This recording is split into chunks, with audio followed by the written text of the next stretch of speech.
Hello friends, welcome back to my channel. Today we will discuss about overtrading, its roots, risks and remedies. What is overtrading? An in-depth understanding.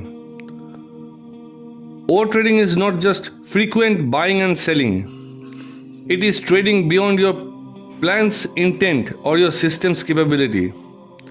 As Mark Douglas explains in Trading in the Zone, overtrading often arises when traders confuse activity for profit opportunity. Think of it like overwatering a plant. The assumption is more is better, but excess attention can be lethal.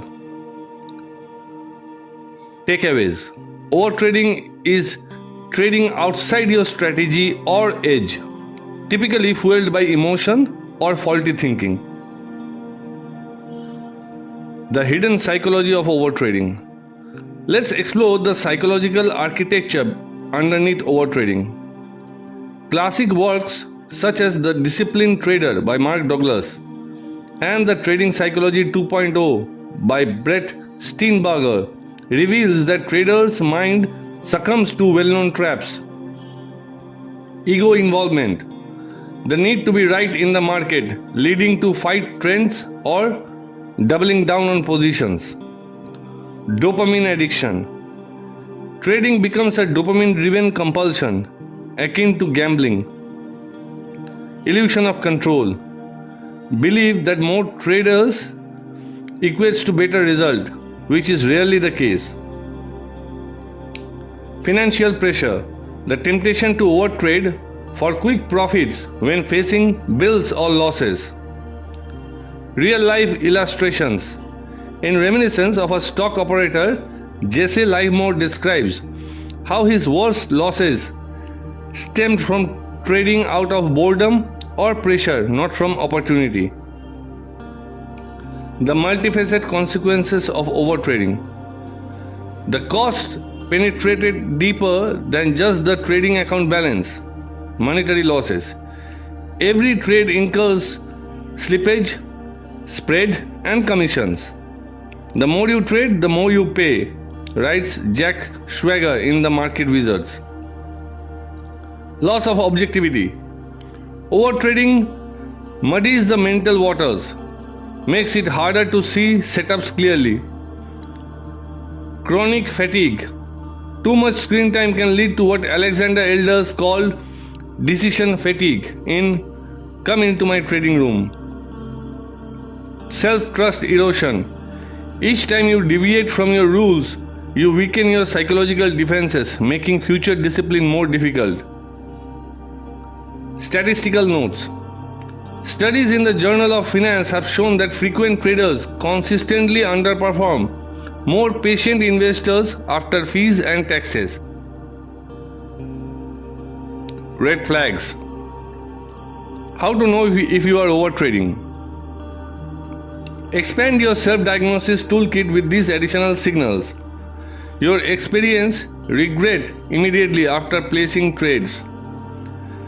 Your win rate drops but volume increases. You abandon trading journals or skip post-trade reviews. You justify bad trades with intuition instead of analysis. Your trading account volatility increases without a change in your strategy. Practical tips. Use quantitative metrics such as maximum permissible trades per day, per week, or a fixed percentage risk per trade to enforce discipline. Stories from the trading floor. Let's go beyond one testimony in The Market Wizards. Several market pros recount losing streaks after escalating their trades frequently. I went from trading a few setups a week to dozens every day. At first, wins felt great, but they were erased by a handful of undisciplined trades. Interview from Jack Schwager. Another account from an academic study, Barber and Oden, 2000. Individual investors who trade more frequently earn significant lower net returns than those who trade less.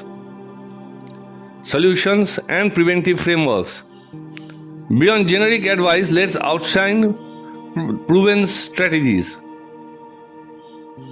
Rule-based trading system. Predefine exact coordinations for entries, exits and trade seizes.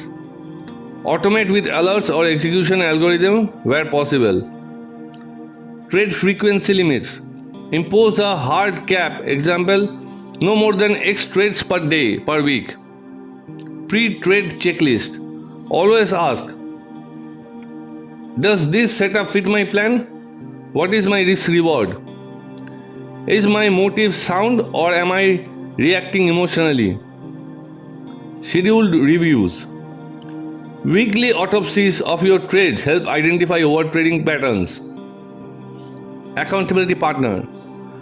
Regular meetings with another trader or coach. Physical and mental interventions.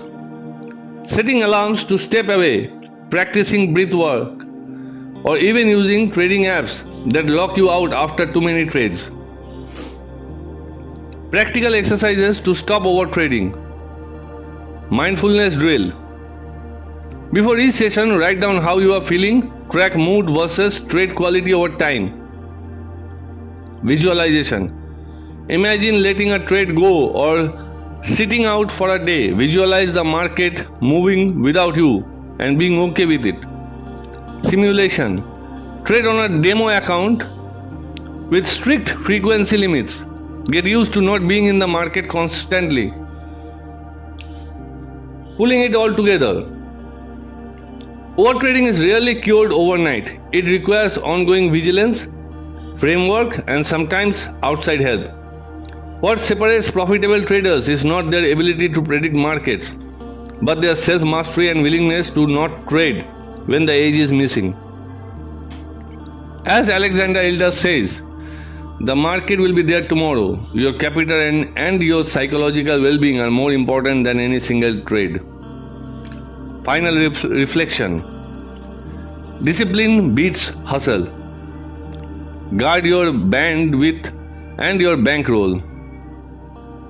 Let patience, process, and self-awareness define your trading, not the lure of action for its own sake. Thank you for listening.